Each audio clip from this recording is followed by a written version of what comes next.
Welcome to the Darkstream. Vox Day, voxday.blogspot.com, and this is take 2. So hopefully the audio is working correctly this time. I'm sure you'll let me know here in a second if it is or if it isn't. Actually, what? Okay, looks like we have sound, I think. I'm waiting to find out. Audio is fixed. Okay, excellent. So, as I was saying, sorry about that. I haven't had to even check for that in a long time, so I haven't been checking for it before I started. So, my apologies. I was saying that because of the difference in when daylight savings time starts over here versus in the US, I'm probably an hour later for some of you. So I'll be streaming at this time until the end of March, and that's when the time difference goes back to what it was before. So tonight I want to talk about surviving the social credit system, because that is what is being constructed in China, and that is what a lot of the various globalist factions would like to establish throughout the West as well. And so, it's very difficult to imagine how this is going to change things for a lot of people. And yeah, the Bears are all in Owen Stream, so that's fine. One of the things I said earlier was that we are probably going to have a light crowd tonight. So let's talk about the Bears. I'm just kidding.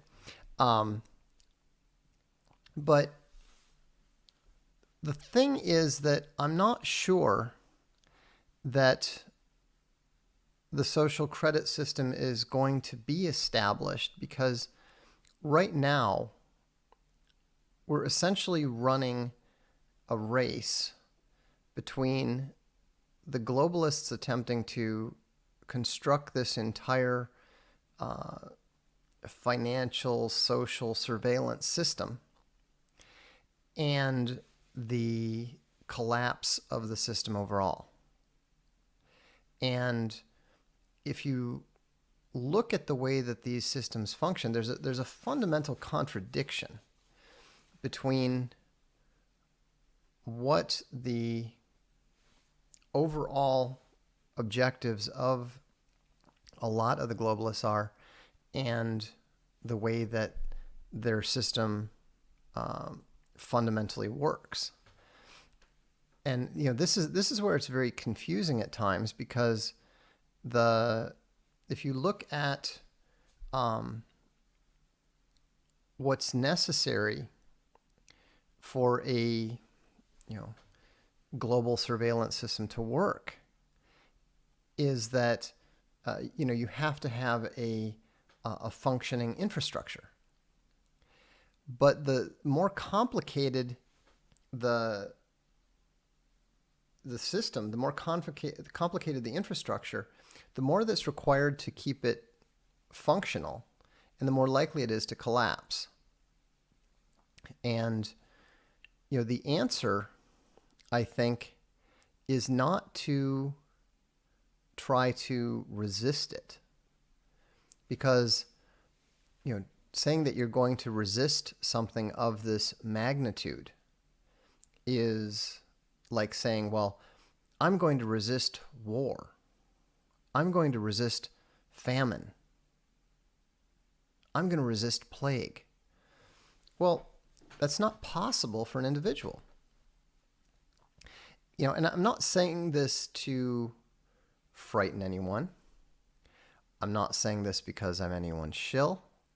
I'm not saying this because I want you to be demoralized. I'm saying this because I want you to be calm and to better understand what is in the process of happening. Poster Child has a good point. Techtopia can't work when the average IQ is dropping. And Ben Darling, he says, just find a way of hacking it. No, you're not going to do that. At least you're not going to do that and be able to live and function as a normal individual. Already, that's extremely difficult. And so, you might as reasonably said, well, I'm going to fight imperialism in the late Roman Republic. You don't have the ability to do that. I was reading some material, some of the, more or less conspiracy stuff, and it answered, in some ways, the question that a lot of us have been asking, which is, why is the president doing what he's doing? Why is the president failing to address these various issues? And there's all these different theories about, well, maybe he's been threatened, maybe he's been, maybe he's been compromised, maybe he's never been on our side in the first place, etc., etc.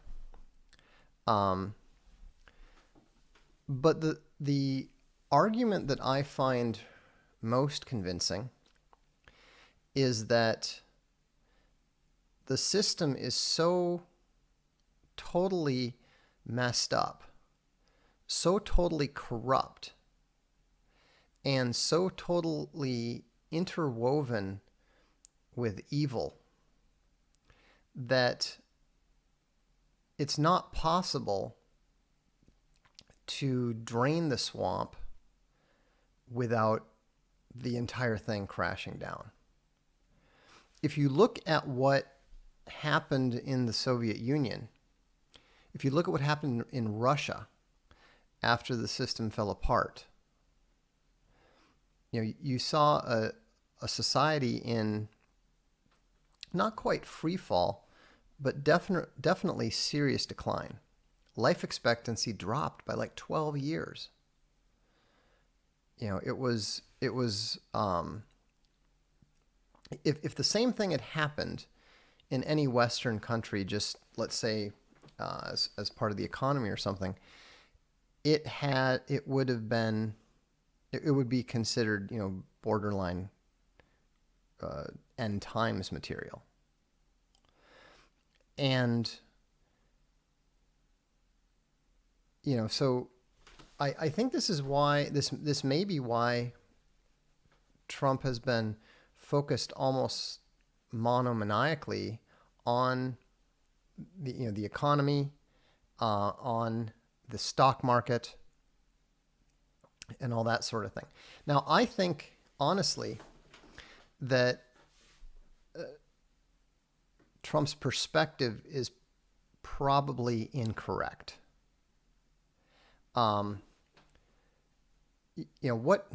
What I think Trump is attempting to do is similar to what the Federal Reserve and the second Bush administration were trying to do during the 2008 financial crisis, which is they're trying to manufacture a soft landing. If you know that there's a decline inevitable, then you want to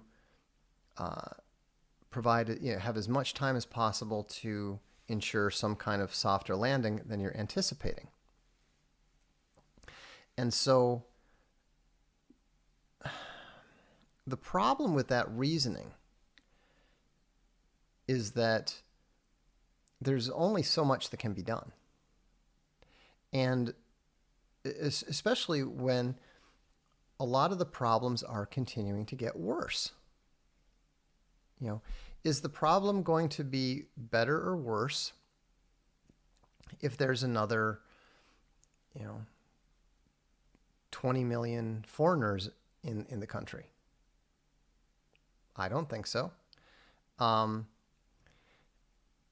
is there going to be, is it going to be better if Trump is not the president when it happens? No, I don't think so. And I understand that the possibility for, I mean, this is not something that I want. This is not something that anyone in their right mind should want.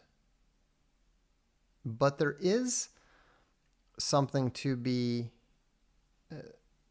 there is something to be said for the idea that it's better to just embrace the pain and get it over with, in the full knowledge that you've got people who are ready for it. I mean, here's the thing.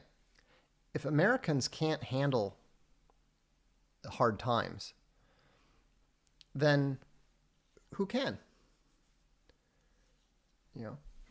Europe survived the devastation of the Second World War. And and no, you're wrong. I am familiar with Golitsyn. I'm not, I'm not interested in diving into every little detail here. McAndrew Rant says, big opportunity missed in 2008. We could be booming again by now. I don't think so. I don't think so. I'll get to the super chats in a bit. Don't worry. I haven't ignored them. Taffy Bear says collapse instead of managed decline. Well, the thing is, it's there is no managed decline. There's going to be a collapse one way or the other. I mean, think about it. I predicted the collapse and breakup of the United States by 2033. Back in 2004? And so this is something that is relatively obvious. Everybody now senses it. Nobody is in any way surprised by the concept. Nobody is saying, no, that can't possibly happen. And so, and there's some people who've been waiting for collapse since 1999 and Y2K.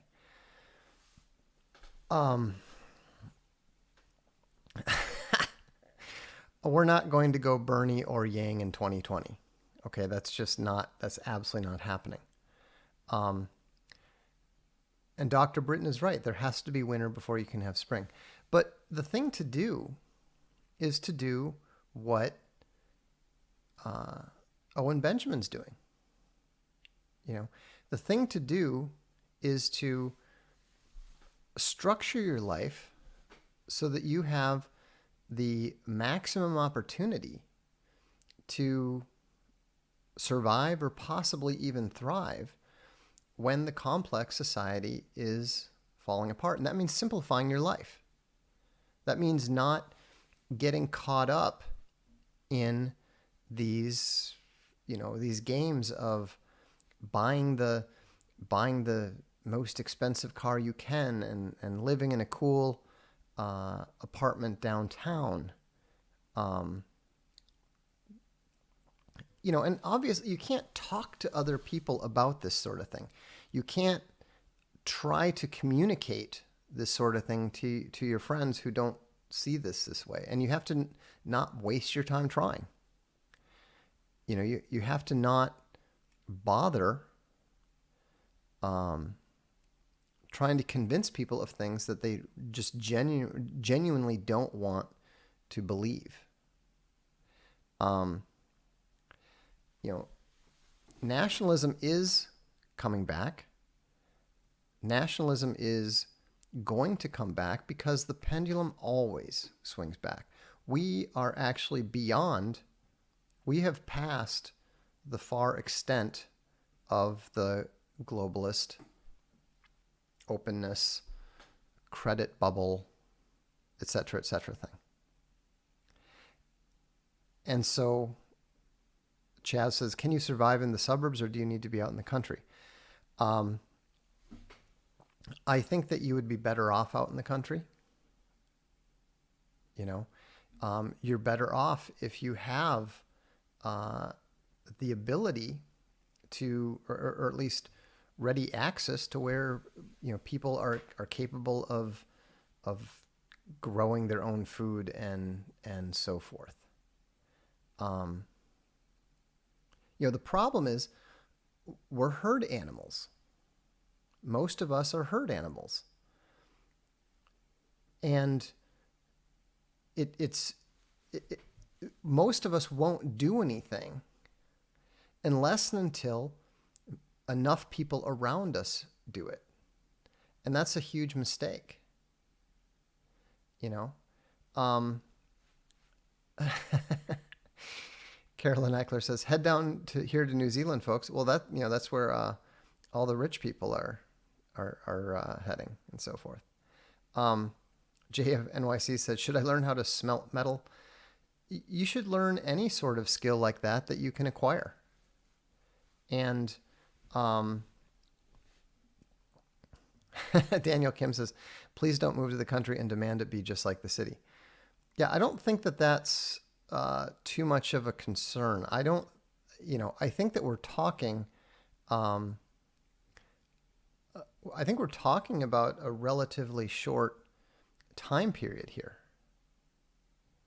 And, I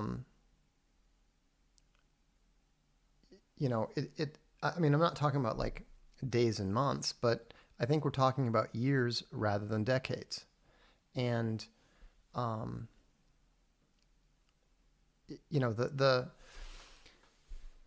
the thing that's difficult about all of this is that it's looking like we're going to be transforming what society is. And there's plenty of places. I mean, here in Italy, probably also as well in with the Amish in Pennsylvania, there's all kinds of people who know how to live, who don't have any trouble. People lived for thousands of years without a lot of the stuff that we have. And so it's good to start attempting to figure out what you can do. It's just something that you're going to have to start thinking very seriously about. Holly Berry says, "With baby 2 on the way, congratulations, well done. I'm trying to convince my husband to GTFO of the suburb we live in. Our home association won't even allow us to grow food on our property." Well, yeah, that's the problem. And so it's important to start also making connections with like-minded people, so that you have relationships with others, so that you're not this, atomized nuclear family without any connections, without any people, and so forth. But here's the thing. Even the advantage is that even if there isn't any serious crash, it means that you're going to be very well set up to live a reasonable life, even if a techno-social credit system is set up. If you're busy taking care of your chickens, you're not really that bothered about the fact that they're not going to let you buy an airplane ticket to go fly to Disneyland when because you posted unapproved views in a comment on YouTube. And so, I mean, there's multiple advantages to focusing on simplifying your life. There's multiple advantages to not trying to continue to live in modern technoculture. And Tobias says Christendom in Deutschland is absolut cooked. But that's the organizations. There are plenty of Christians in Germany, plenty of Christians everywhere who are not into this sort of thing, who are not cucked. Agent Adams is quoting Owen Benjamin, get God, get a gun, get a baby. I would throw get a wife in there somewhere, especially before the get a baby, because they tend to frown on that.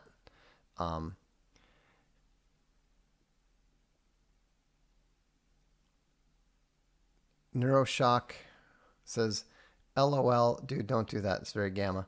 Most millennial women can't even cook a meal for their husband. They won't want to move out to the country.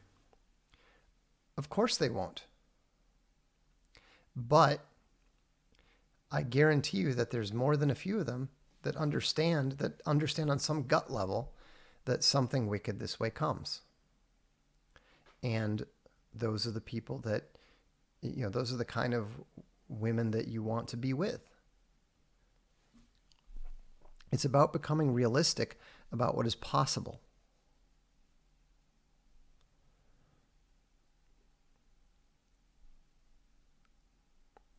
Let's see.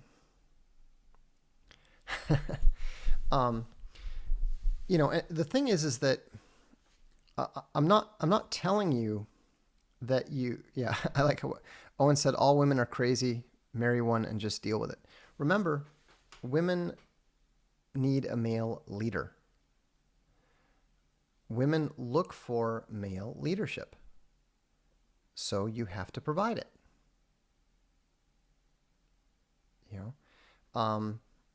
The average club rat is not going to accept responsible male leadership. But there's plenty of women who aren't. I know plenty of young women who are not. See, you say, I'm 26 and I can say the dating scene is nearly impossible. We have almost no options for wholesome women. That's total bullshit. That's absolute bullshit. Most guys simply don't go about it in anything approaching the right way.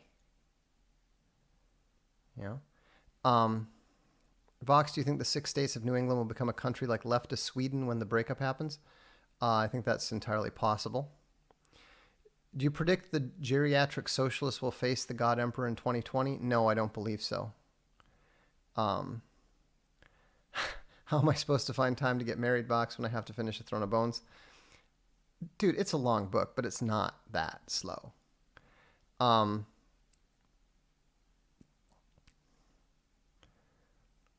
Candy C says, this is true, Vox. You'd be surprised at how quickly you can influence a woman with truth and a little time. It takes a little finesse knowing her, but it can be done. Country Roads Bear points out that you can get 45 acres for $45,000 in West Virginia. Blockchain Millionaire says, how do you know this? You are 50 and married.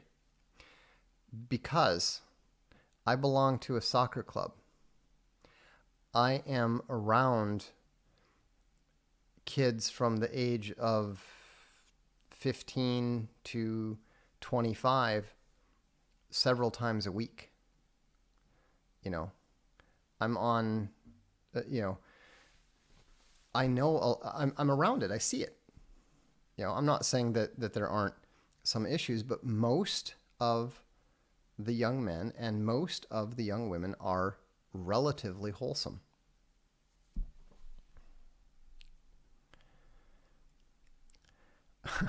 See, this is what's so retarded. This is the age of Tinder.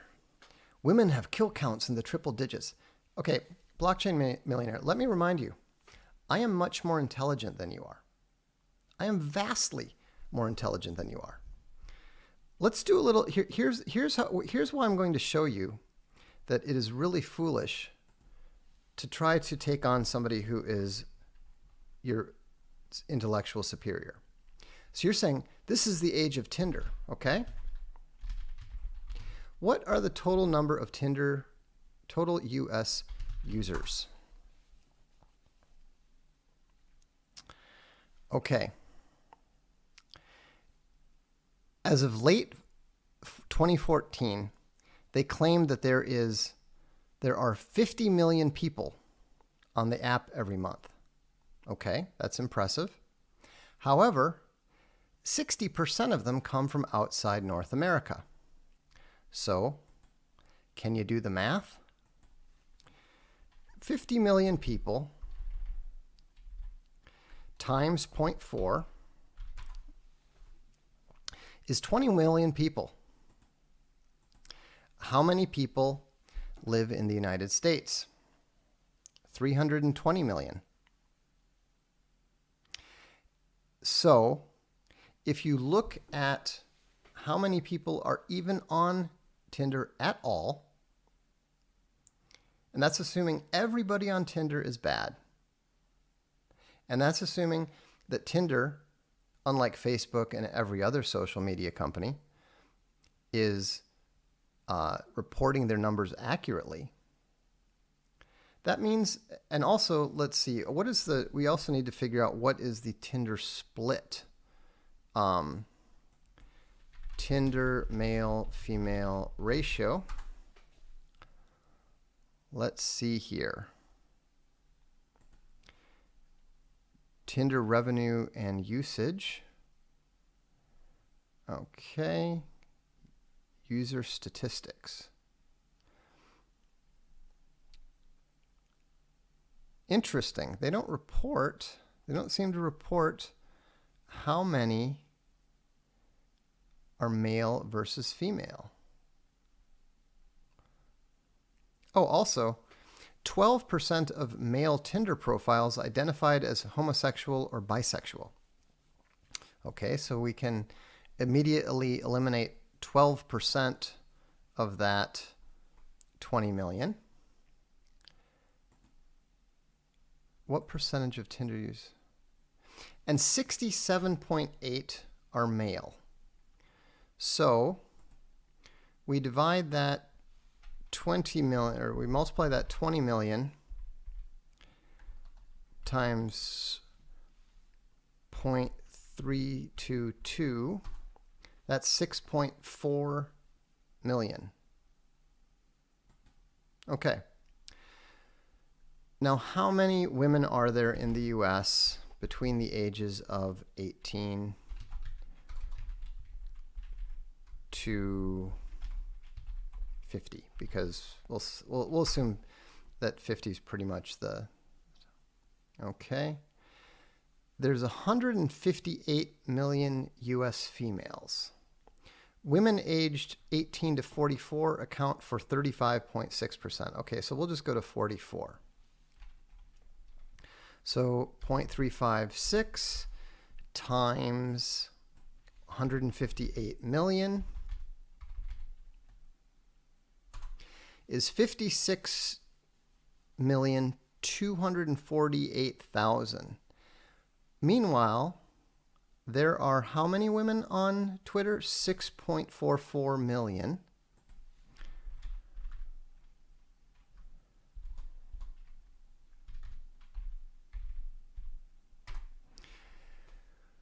So that means that your age of Tinder, all those Tinder sluts that are unwholesome and so forth, that means that 11% of the women are out of, of no interest to you.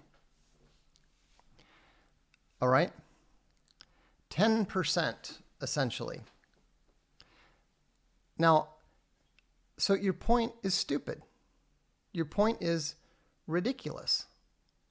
And there are still probably a few decent girls on Twitter or on Tinder as well. But the point is that you are vastly exaggerating your problem. You're vastly exaggerating the challenge. And because of technology, it's actually easier for you to get in touch with large numbers of women. Um, Daniel says debating, but here's the point. Yes, I know those statistics are inflated. I'm pointing out that even with the inflated numbers, and even if we assume every single woman on Twitter is totally unwholesome and so forth, then that means 11% of the women out there are of no, of no possible value. So, anyhow, what you need to do is you need to do what you know you should do and go out there and be straightforward and make it a priority. Whenever I see guys bitching about women, and this goes back to when I was in high school, what I see all the time is guys failing to do even the most basic things they need to do. They complain about how they can't meet any women. And so I ask them, well, what is it that you do? And what they inevitably tell me is a bunch of activities in which women have no interests.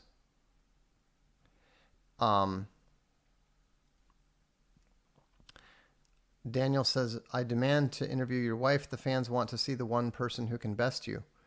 Why do you think that my wife can best me? At what?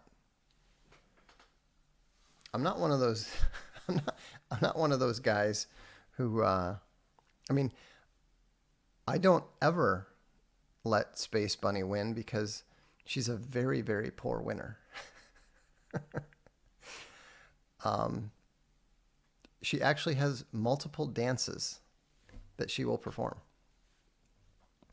And will not hesitate to rub it in. So, anyhow, the point is that you shouldn't wave the white flag. You shouldn't assume that none of this that all of it's pointless, that there's nothing you can do, and so forth. Is church good for meeting women? It can be. It can be. The thing is that the dating scene has always been a challenge in a wide variety of ways. It was a lot easier back when they would have the cotillions and literally throw young men and young women together and make them dance, and have to allow others to cut in. It's really interesting to read like F. Scott Fitzgerald and see how they were throwing young men and young women together constantly in order to make sure that they paired up and got married. Now, society isn't helping out that way, but society quit helping out that way long before I was on the dating market.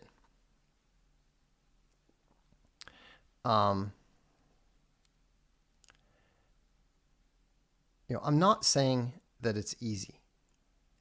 I'm not saying that there aren't unique challenges that are different today than they were,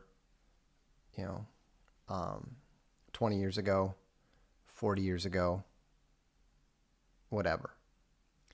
But the point is, I know young women in the age group that you're talking about, and I know for an absolute fact that they are wholesome, brought up well in strong families.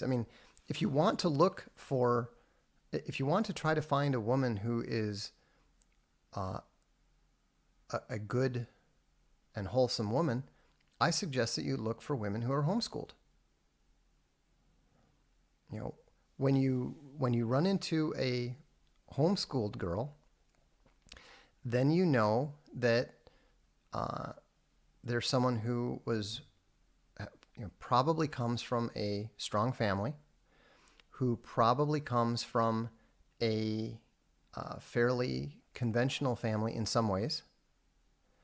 And the main thing is, don't be afraid to get shot down. Not in the slightest.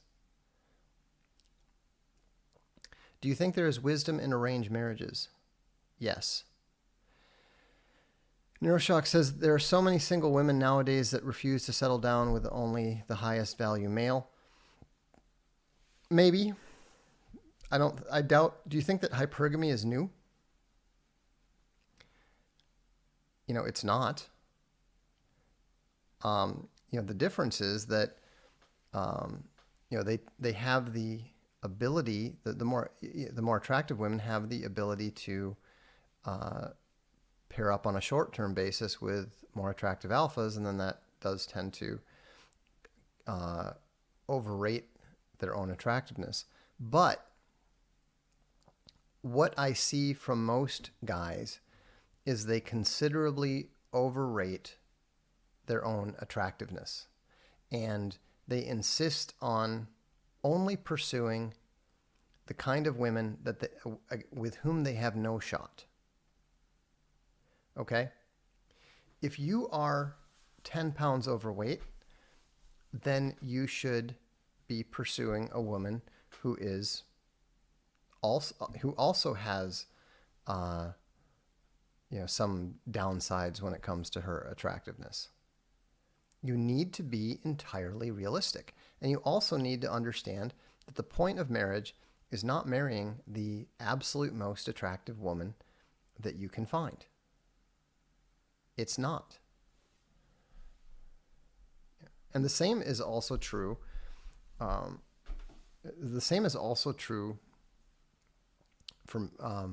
men.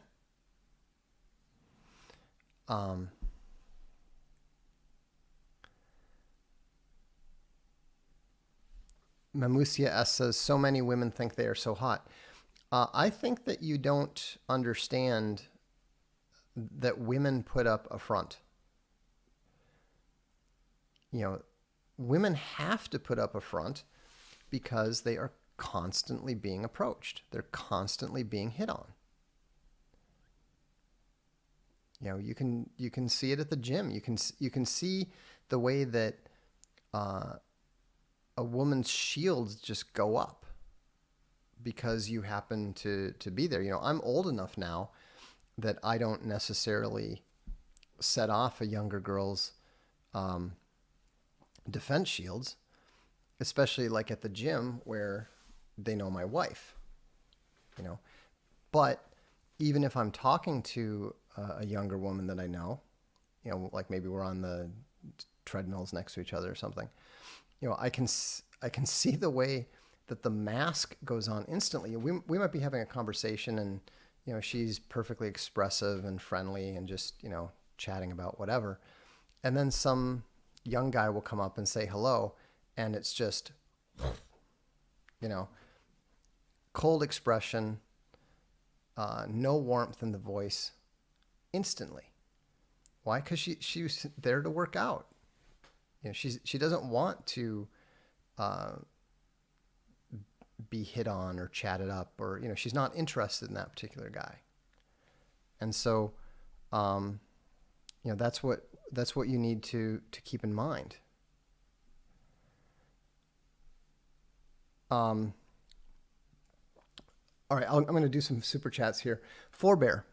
Hey Vox, followed you since 2003. Have a corkboard with pins and string and can't figure out what Down with Madden is. Did it take a long time for your neighbors to call you I nostri americani? It did take a while. It took about, I don't know. It took about 4 years, but they already made it clear that they were looking out for us after about 2 years.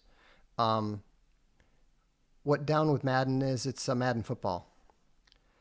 There's actually a line in a rap song that was used as one of the Madden theme songs about being down with Madden since 1992. And so I just borrowed that and co-opted it.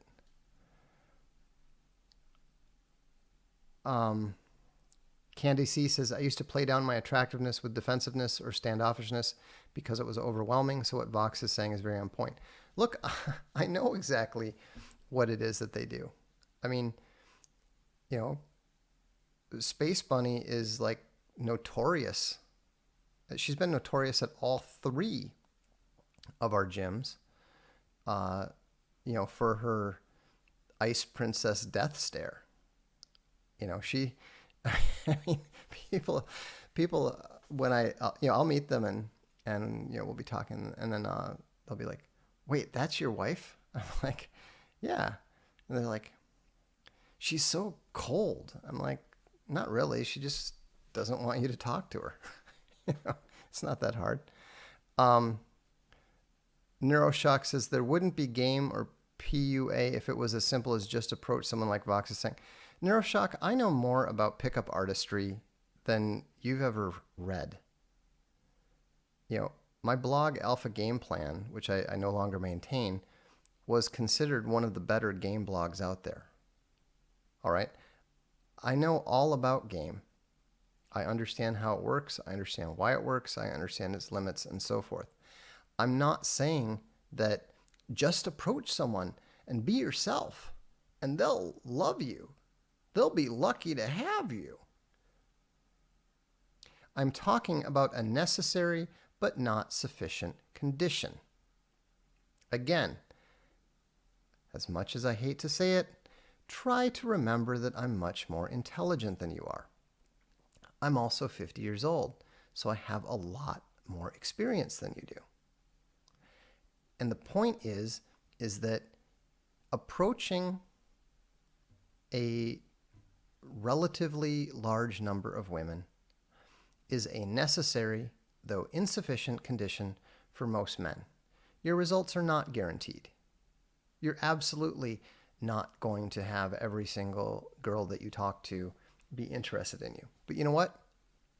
Every single girl that you approach and talk to is a learning experience, and you will learn from it, and you will learn what works, and you will learn what doesn't work for you, as opposed to sitting on a game blog late at night by yourself, reading all about it and never putting the theory into practice. Okay? The practice is more important than the theory. I mean, we talked about this last night. Let reason be silent when experience gainsays its conclusions. The theory is great, but theory is about helping you understand why the practice either worked or did not work. It's not a substitute for it. Vox, how do private school families rank to you? Well, they're good because it probably means that the parents are married. The family's probably together. Homeschooling is better, but private school is definitely better than public school.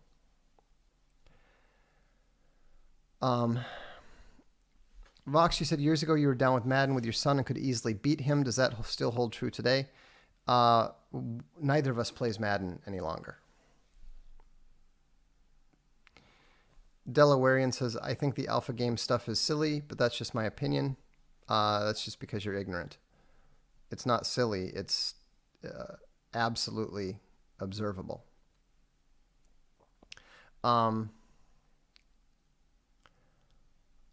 Let's see here. Jimmy Jones says hypergamy might be worse now because women can instantly reach the higher status men on Instagram or Facebook, not realizing they will never get him, but will turn down good dudes in the process. Yes and no, but I mean, women have been turning down good dudes for all of eternity. Women always turn down most of the guys that are interested in them.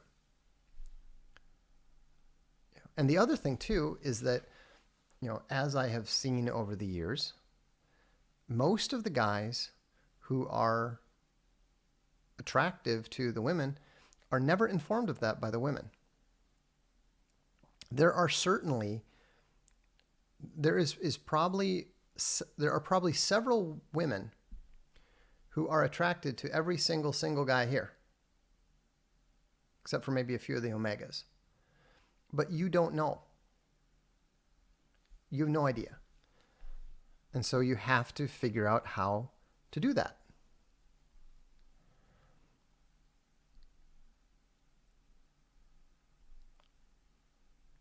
Let's see here. Okay, we got a couple more super chats that I have to get to here. I'll go back to the beginning. Okay. Frank Underwood says, as a game designer, I'm sure you will give us some good ways to game the system. At the end of the day, it is a game after all. Well, this is a game that you can't win. This is a game you can't beat because it's a game that is taking place at a much higher level. All we can deal with is the effects. And so we need to pay attention to the movement of the whales and the big fish so that we can avoid the bigger problems that they're creating for everybody. C-Speak says, not meant as a personal question, did you promote nationalism and Christianity for your kids? Of course. Or go laissez-faire and counter the arguments? No, I mean, my kids are homeschooled. Of course we taught them properly. Bought my son The Dark is Rising. Excellent. Great books. God bless you. You as well. Daniel says, what is your opinion on a land value tax? The only moral and most efficient tax? And Georgism. I think that a land value tax is probably better than, it's much better than an income tax. I actually prefer tariffs. I think that the tariff system is almost certainly the best way to efficiently and effectively and fairly tax a society in a manner that promotes economic growth. I'm not familiar with Georgism. Muffhead says women, not William. William will follow your lead. Women will follow your lead. Trust me, they will. They want to. But they will test you to make sure that you are a good leader who will lead them somewhere that is of benefit to them. Skybreaker88 said, you would be surprised if you leave the city. You can find an overwhelming number of women that don't even know what Tinder is. Exactly. Forebear. Hey, Vox, followed you since 2003. Okay, we did that one, and we already hit the other one too. So good. So I am caught up.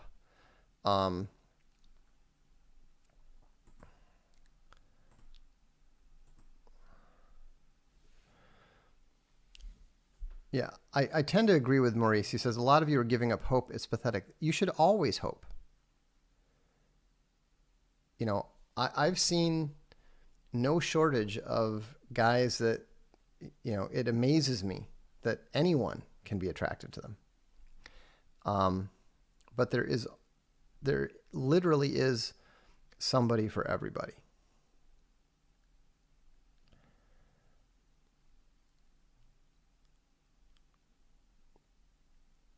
Let's see.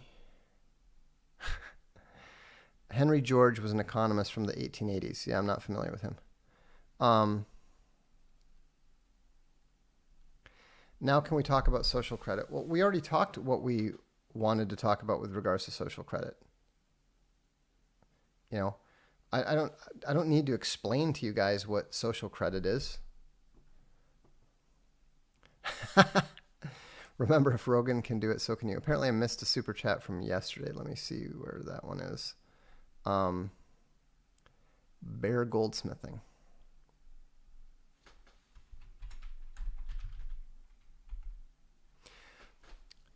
Do you know John Frusciante? Are you talking about the Red Hot Chili Peppers guitarist? I know who he is. I've never met him. Check out the Empyrean. That doesn't sound like... Oh, is that something that he's recorded? Let's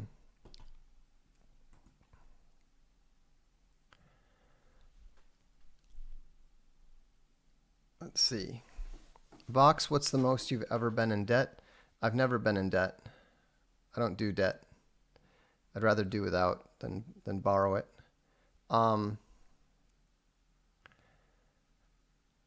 Let's see. check out of the system, make your footprint small, build trusted communities that can help you survive attacks by the system. That's correct. Vox, what came first, your game or your pretty boy haircut? Definitely the pretty boy haircut. The Bears love you, Vox. Well, I appreciate the Bears. By the way, I've got a question for you. This is something that Owen and I were talking about, and this also kind of gets to a little bit what we're talking about, avoiding the social credit thing. We're talking about, Owen's already mentioned the possibility of doing some European tour, like a European book tour and that sort of thing. But what it occurs to me is that, for example, I have 2 Baby Metal concert shirts, one of which I've obviously never been to because it was their concerts in Korea and Japan. But I love that shirt. It's got like the different, Nagoya, Tokyo, the different dates and stuff on the back, which I didn't go to. So it occurred to me that perhaps it would be easier to help fund the tour if we were to do some sort of crowdfunding where people who are not where the tour is going to be, like in this case, folks in the U.S., would be able to, crowdfund it by buying, the official tour T-shirt or the DVD of the live performance and stuff. Is that something that would potentially be of interest to any Bears or anybody who is a fan of Owen Benjamin? I'm just throwing ideas out here. So, but Owen has a problem, especially in the States, of being able to, get venues and stuff. But it's always a lot easier to get venues if you're able to prepay for them and so forth. And so I'm just curious to see if that is something that might be a viable option that we should consider, because if you look at how we were able to successfully crowdfund our comics ahead of time, this would I think make the whole thing considerably more viable.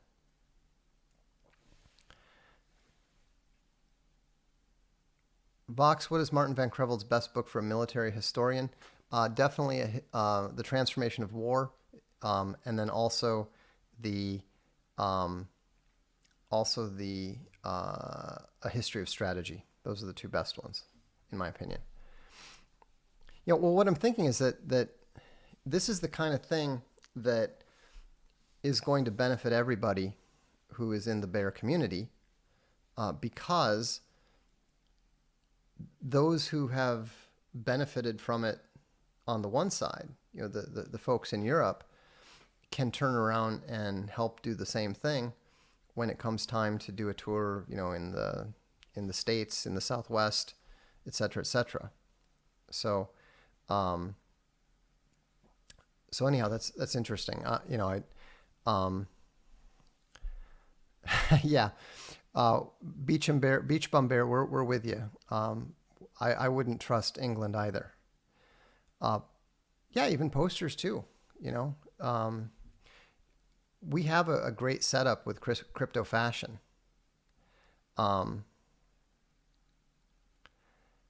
Wow, even the VFM say they will come. They will support Owen in that way.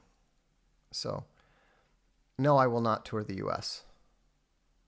I don't do tours and paid live stream of performances. That's actually a really good idea. I like that idea a lot. We could even do it. Actually, I know where we can do it.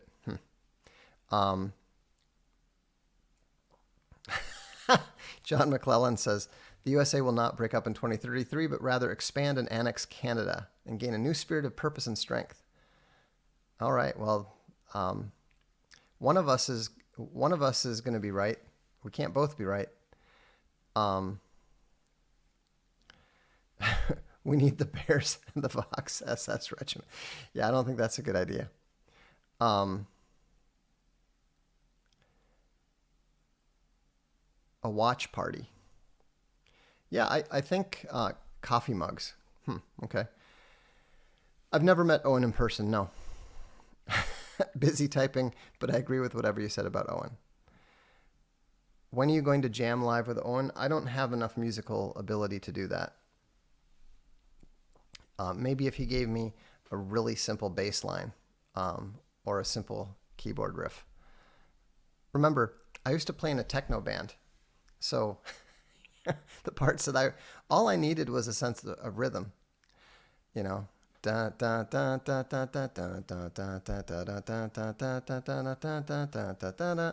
mean, you know, it's pretty simple. You need no talent whatsoever to be able to do that. So, all right. Well, that's good Lord. What commune are you in Italy? I am never, ever, in a million years, going to answer that question. And I'm astonished by the fact that you would even ask it.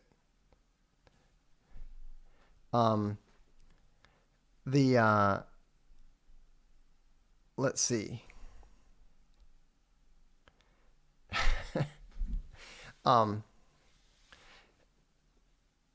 Daniel, if you ask me one more time where I live, I will kick you off the chat. Okay? You kept sending me emails about like how we're so much alike, and yet you're indicating that you literally know nothing about me. Come on. Hi Vox, I'm new to your live stream, but first I heard you on Molyneux talking about spirit cooking emails. Is that still being investigated? I don't know. Not that I'm aware of. Thanks for exposing the Jordan Peterson personality cult. You're welcome. You know, it's amazing to me that as many people still fall for that as they have. But, you know, more and more people are learning otherwise. And there's going to be a very, very interesting, I'll tell you this right now, there's going to be a very, very interesting interview on Jordan Peterson's show, I understand, in a few weeks. So, Northern Sterncroft says, entrepreneurism is another skill worth refining as a hedge against a lot of this. If you have an important skill, even enemies will beg to hire you. I wouldn't go, I mean, it's useful, but I wouldn't go that far. Lessons learned. Vox hates LOL and men go their own ways that complain about women. I think hates is a little bit too strong a word, but I find it irritating and annoying, yes. PaleoCon headquarters. Vox, what is your mortgage? No, I'm not going to ban Daniel. He'll learn.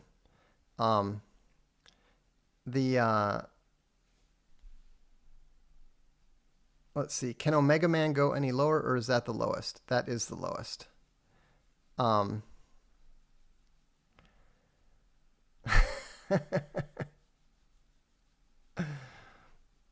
Scott says, Vox, what street do you live on? I know. It is, I mean, I understand there's a natural curiosity sometimes with folks, but I've made it very clear. I mean, you understand that I have literally tens of thousands of people that hate me.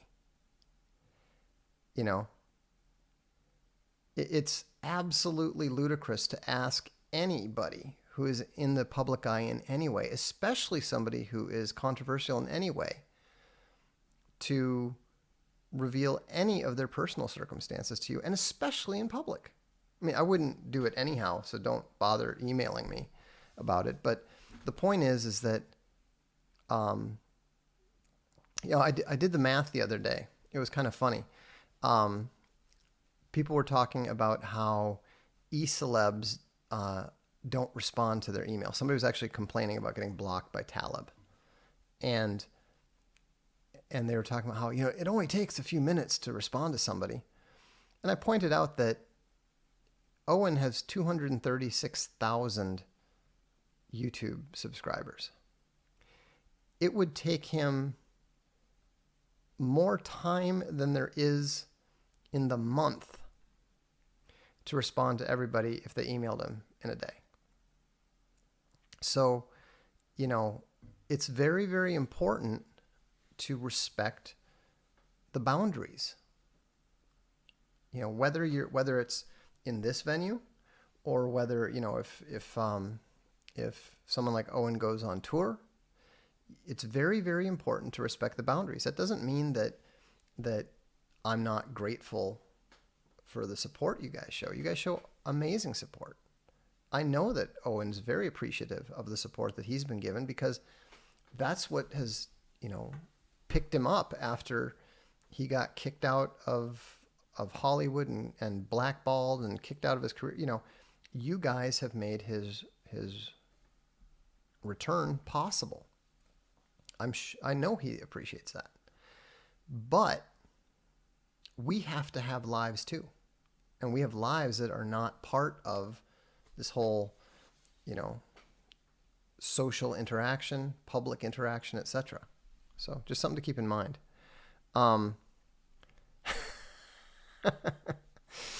Matt Weiss said, Talib did not respond to my handwritten letter I put on vellum. Yeah, he's so stuck up. Darth Pliskin said, molto nemici, molto onore, means lots of enemies, lots of honor. Savitri Devi says, what is the psychological effect of having hundreds of people watching you live and hanging on your every word? It doesn't really affect me at all, because I'm still here. You got to keep in mind, I'm just here talking to my camera, in my office. Yeah, there's a number up in the corner, and yes, there's, comments that flow by, but that's all very abstract. I was actually talking about this with a friend the other day. I think the other night we had something like 1,500 concurrent. And I said, it's really kind of astonishing to think about the fact that, it's not a big deal. You go on, you turn on the camera, you say hey to everybody. It's not a big deal. It's not difficult. I said, but imagine if you're actually talking in front of 1,500 people in an auditorium. That would actually be a pretty large crowd. And so for me, it's very easy because it's totally abstract. I don't really see it any differently than, posting on the blog. But also, I don't do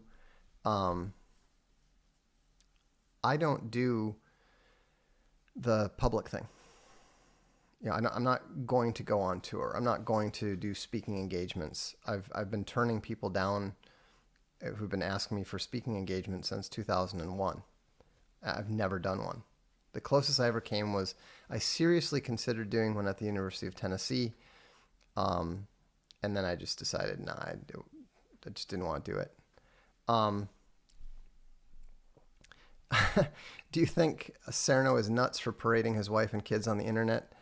Yes, I think that is, I think I wouldn't do it, I mean, I like Mike. I respect Mike. Mike certainly knows a lot more than I do about mastering social media. That's probably part of his appeal. People were talking earlier before I showed up about how I would be more popular if I did X or if I did Y or if I did Z. And I'm sure they're right. I'm sure they're absolutely right.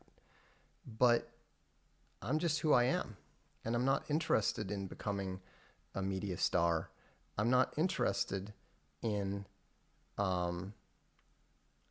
maximizing my social media following.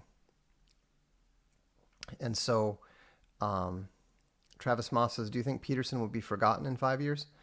I think more or less. I mean, I think he's going to be more like J.K. Rowling. You know, nobody cares about Rowling now. Nobody cares what she does. I'd be very surprised if if he was still considered relevant in the way that he is now. So,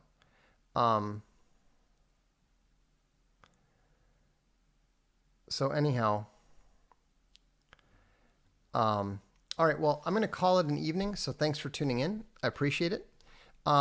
Look forward to seeing you at the next Darkstream, and thanks very much for your input on